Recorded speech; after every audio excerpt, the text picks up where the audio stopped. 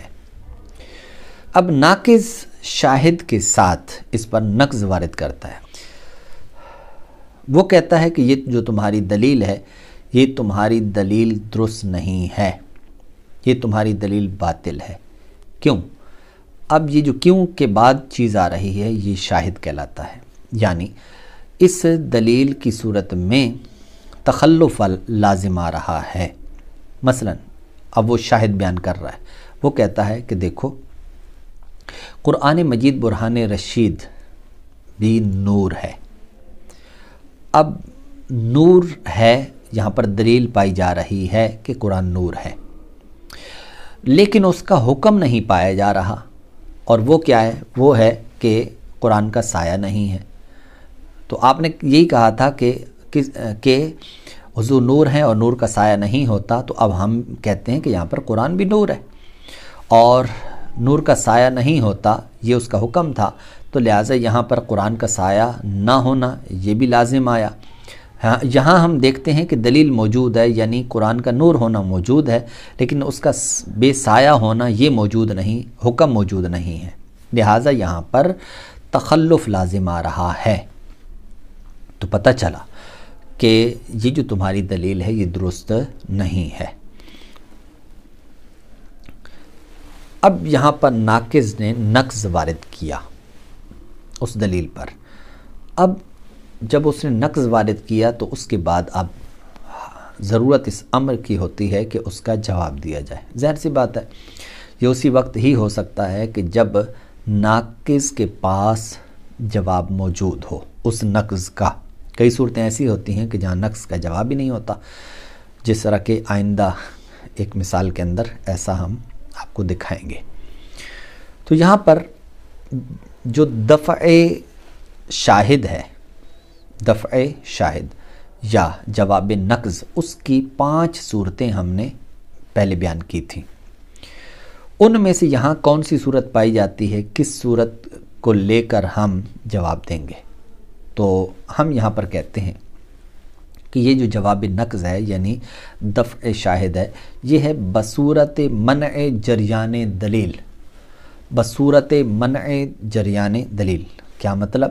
مطلب یہ ہے کہ آپ نے کہا کہ یہاں پر دلیل جاری ہو رہی ہے، ہم کہتے ہیں یہاں دلیل ہی جاری نہیں ہو رہی۔ وہ کیسے؟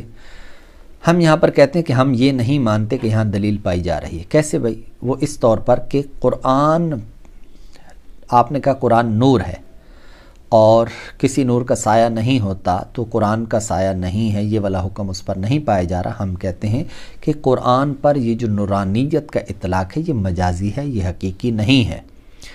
ہم نے جو گفتگو کی تھی کہ حضور علیہ الصلوۃ والسلام نور ہیں، تو وہ حقیقی لحاظ سے تھا، نور کا حقیقی معنی تھا، اور یہاں پر جو قرآن پر نور کا اطلاق کیا جا رہا ہے یہ مجازی ہے، لہٰذا یہاں پر دلیل جاری نہیں ہو رہی۔ تو وہاں دلیل تھی، حکم بھی تھا، یہاں دلیل نہیں ہے، اس لیے حکم بھی یہاں پر موجود نہیں ہے۔ تو اس لیے اس کا حکم یعنی سایہ کا نہ ہونا یہ یہاں موجود، سایہ کا نہ ہونا یہاں پر موجود نہیں ہے، تو یہ ہماری دلیل کے خلاف نہیں ہے۔ اس کے بعد ہے معارضہ۔ دیکھیے جس طرح ہم نے عرض کیا کہ منع، نقض، معارضہ، یہ تینوں کے تینوں سوالات کا حق حاصل ہو جاتا ہے سائل کو۔ تو یہاں پر ہم معارضہ کی صورت بھی بیان کر دیتے ہیں اسی مثال کے اندر، تاکہ ہمارے لیے سمجھنا آسان ہو جائے۔ اب معارض معارضہ کرتا ہے، اس سے پہلے ایک چیز ذہن میں رکھنی یہ ضروری ہوتی ہے کہ معارض کا موقف کیا ہے۔ مثلا ادھر تھا ہمارا جو دعویٰ تھا، مدعی کا دعویٰ تھا، وہ تھا کہ حضور صلی اللہ علیہ وسلم کا سایہ نہیں ہے۔ اب یہاں معارض کا کیا موقف ہے؟ تو وہ کہے گا کہ حضور کا سایہ ہے۔ یہ پہچان کرنی بہت ضروری ہوتی ہے، بلکہ یہ شروع کے اندر ہی یہ چیز کی پہچان ضروری ہوتی ہے، اور وہیں اس کو طے کرنا ہوتا ہے کہ جناب جو دعویٰ مدعی دعویٰ کر رہا ہے، جو سامنے والا اس دعوے کا انکار کر رہا ہے، تو اس کا اپنا موقف کیا ہے، وہ موقف بیان کرنا ضروری ہوتا ہے۔ میں اس تھوڑی سی بات یہاں کر کے آگے بات بڑھاؤں گا۔ وہ یہ ہے، مثلاً ایک شخص ہے، وہ دعویٰ کرتا ہے کہ حضور علیہ الصلوۃ والسلام نور ہیں، اور دوسرا شخص ہے سامنے والا، وہ کہتا ہے بھائی میں یہ نہیں مانتا، میں یہ نہیں مانتا۔ اب اس پر وہ دلائل جو شروع کر دیتا ہے، اور وہ کون سے کہ حضور بشر ہیں، حضور بشر ہیں، حضور بشر ہیں۔ تو اب یہاں پر اگر ہم پہلے ہی طے کر لیں گے کہ جناب جو دعوے کی جب تک نقیض نہ ہو، نقیض ثابت نہ ہو، اس وقت تک بحث آگے بڑھتی نہیں ہے، تو لہٰذا بشریت کو ہونا، یہ بشریت کا موقف رکھنا، یہ اس کے منافی نہیں ہے، حضور کے نور ہونے کے منافی نہیں ہے۔ لہذا یہاں معارضہ ہی، یہاں پر تناقض ہی نہیں ہے، یہاں یہ ایک دوسرے کی نقیزیں ہی نہیں ہیں۔ ہاں نقیز بنتی ہے، تو وہ کون سی بنتی ہے جس پر بحث ہو سکتی ہے؟ وہ یہ ہے، اس پر ہماری ایک تفصیلی ویڈیو بھی ہے، وہ بھی ہم انشاءاللہ یہاں پر اپلوڈ کر دیں گے۔ وہ یہ ہے کہ جناب حضور نور نہیں ہے، یہ دعویٰ ٹھیک ہے، یعنی جو سامنے والا ہے یہ موقف اختیار کرے، یہ بالکل ٹھیک ہے، کیونکہ یہ نقیض ہے۔ تو اس چیز کا خیال رکھنا بہت ضروری ہوتا ہے۔ تو یہاں پر معارض کا جو موقف ہے وہ بالکل اس کی نقیض ہے، کہ ہم نے کہا تھا کہ حضور علیہ الصلوۃ والسلام کا سایہ نہیں ہے، وہ کہتا ہے کہ حضور کا سایہ ہے۔ اب یہ ہم نے اس لیے موقف کو سامنے رکھا کیونکہ جو معارضے کا تعلق ہوتا ہے وہ مدعی کے دلیل کے دعوے کے ساتھ ہوتا ہے، کیونکہ اس نے جو اپنی دلیل قائم کرنی ہوتی ہے، کیونکہ معارضہ اسی کو کہتے ہیں کہ جو مدعی نے جس پر دلیل دی ہے، یعنی جس دعوے پر دلیل دی ہے، اس کے خلاف پر دلیل کو لانا، تو دعوے کے خلاف پر دلیل لائی جاتی ہے۔ تو لہٰذا اس وجہ سے اس کا موقف ہم نے یہاں پر بیان کر دیا۔ وہ یہ ہے کہ وہ کہتا ہے کہ حضور کا سایہ ہے۔ اب معارض کی دلیل، اب اس کی دلیل کو بھی ذہن میں رکھیں، مدعی کی دلیل کو بھی، اور اس کی معارض کی دلیل کو بھی ذہن میں رکھیں۔ یہ اس لیے ہم نے ذہن میں رکھنا ہے کیونکہ آگے ہم نے یہ پہچان کرنی ہے کہ جو معارض ہے یہ معارضہ بالمثل کر رہا ہے، بالغیر کر رہا ہے، یا بالقلب کر رہا ہے۔ تین اقسام ثلاثہ جو معارضہ کی کہلاتی ہیں، ان میں سے یہ کون سی قسم ہے؟ تو یہاں پر ان کی جو دلیل تھی مدعی کی، وہ یہ تھی کہ حضور نور ہیں اور کسی نور کا سایہ نہیں ہوتا، یعنی وہ قیاس اقترانی تھا اور حملی تھا۔ اور یہاں پر اگر آپ دیکھیں تو اس کی جو دلیل ہے یہ کیسے لا رہا ہے؟ اب معارض کی دلیل بصورت معارضہ وہ کیا ہے؟ صغرا، حضور بشر ہیں صلی اللہ علیہ وسلم۔ کبرا، ہر بشر کا سایہ ہوتا ہے، نتیجہ حضور کا سایہ ہے۔ اگر آپ یہاں پر غور کریں تو یہ بھی قیاس اقترانی ہے، حملی ہے، لیکن تھوڑا سا فرق یہ ہے، اچھا شکل بھی شکل اول ہے، یعنی اگر آپ دیکھیں تو صورت ایک ہی ہے، البتہ مادہ یعنی اس کے اندر جو مواد ہوتا ہے، مضمون ہوتا ہے، وہ دونوں کا جدا جدا ہے۔ ادھر ہے کہ حضور نور ہیں صغرا، اور ادھر ہے کہ حضور بشر ہیں۔ ادھر ہے کسی نور کا سایہ نہیں ہوتا، ادھر ہے کہ ہر بشر کا سایہ ہوتا ہے، لہٰذا یہاں مواد مختلف ہو گیا۔ جب صورت ایک ہو دونوں دلیلوں کی اور مادہ مختلف ہو تو اس کو کہتے ہیں معارضہ بالمثل، کہ بھئی صورت ایک ہے لیکن مادہ مختلف ہے۔ یہاں جو معارض نے معارضہ کیا ہے تو یہ معارضہ بالمثل کہلائے گا۔ اب یہاں پر یہ ہوا معارضہ بالمثل۔ اب باری آتی ہے اس چیز کی کہ معارضے کا جواب کیسے دیا جائے گا۔ یہاں پر چونکہ معارضہ کا جواب وہ ممکن ہے دیا جائے گا، معارضہ کا جواب ممکن ہے، لہٰذا یہاں پر جواب دیا جائے گا۔ اب یہاں پر یاد رکھیے گا، معارضہ کا جواب دینے کے لیے یہ چیز ذہن میں رکھیں کہ معارضہ کے اندر چونکہ معارض نے دلیل قائم کی ہے اور اس کی دلیل جب اس نے دلیل قائم کی ہے تو لہٰذا اب اس کا منصب جو ہوگا وہ بدل جائے گا. پہلے تھا معارض، اب وہ بن جائے گا مدعی. اور یہ شخص جو سامنے جو پہلے مدعی تھا اب یہ معارض بن جائے گا، اور اس کو تمام وہ مناصب حاصل ہو جائیں گے، تمام وہ منصب حاصل ہو جائیں گے جو پہلے سامنے والے کو حاصل تھے. جو پہلے مدعی تھا اب وہ معارض ہو جائے گا، جو پہلے معارض تھا اب وہ مدعی ہو جائے گا. اور معارض جو ہے اب اس کو 3 حق حاصل ہو جائیں گے، 3 اسئلہ ثلاثہ جنہوں کو ہم کہتے ہیں. تو وہ تینوں کے تینوں سوالات کرنے کا اس کو حق حاصل ہو جائے گا. یعنی وہ اس کی دلیل پر جو اس نے معارضہ کے طور پر پیش کی ہے اس پر وہ منع بھی وارد کر سکتا ہے، نقص بھی وارد کر سکتا ہے اور معارضہ بھی وارد کر سکتا ہے. اب اس کا جواب ہم یہاں پر دیں گے.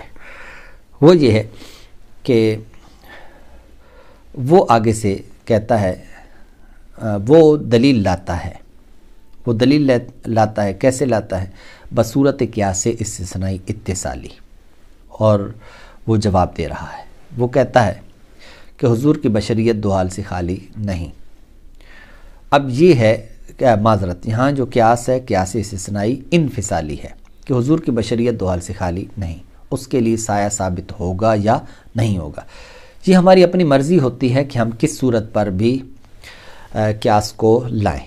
چاہے تو قیاس اقترانی لے کر آئیں، چاہے تو قیاس استثنائی کی 2 صورتوں میں سے کوئی صورت لے کر آئیں. مثلا اتصالی ہے وہ لے کر آ جائیں، یا پھر انفصالی وہ لے کر آ جائیں. ہم نے تنوع کے لیے یہاں پر اور اجراء کے لیے یہاں پر انفصالی دلیل کو ذکر کیا ہے.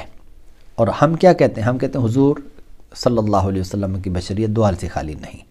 اس کے لیے سایہ ثابت ہوگا یا نہیں ہوگا، لیکن تعلی ثابت ہے. یعنی حضور علیہ الصلوۃ والسلام کی بشریت کے لیے سایہ ثابت نہیں ہے. تو نتیجہ جو ہوگا وہ مقدم کا انتفاع ہوتا ہے. تو یہاں پر مقدم منتفی ہو جائے گا، یعنی سایہ ثابت نہیں. اچھا، اب یہاں پر جو ہم نے یہ بولا کہ لیکن تعلی ثابت ہے، یعنی حضور کی بشریت کے لیے سایہ ثابت نہیں ہے، یہ والی بات.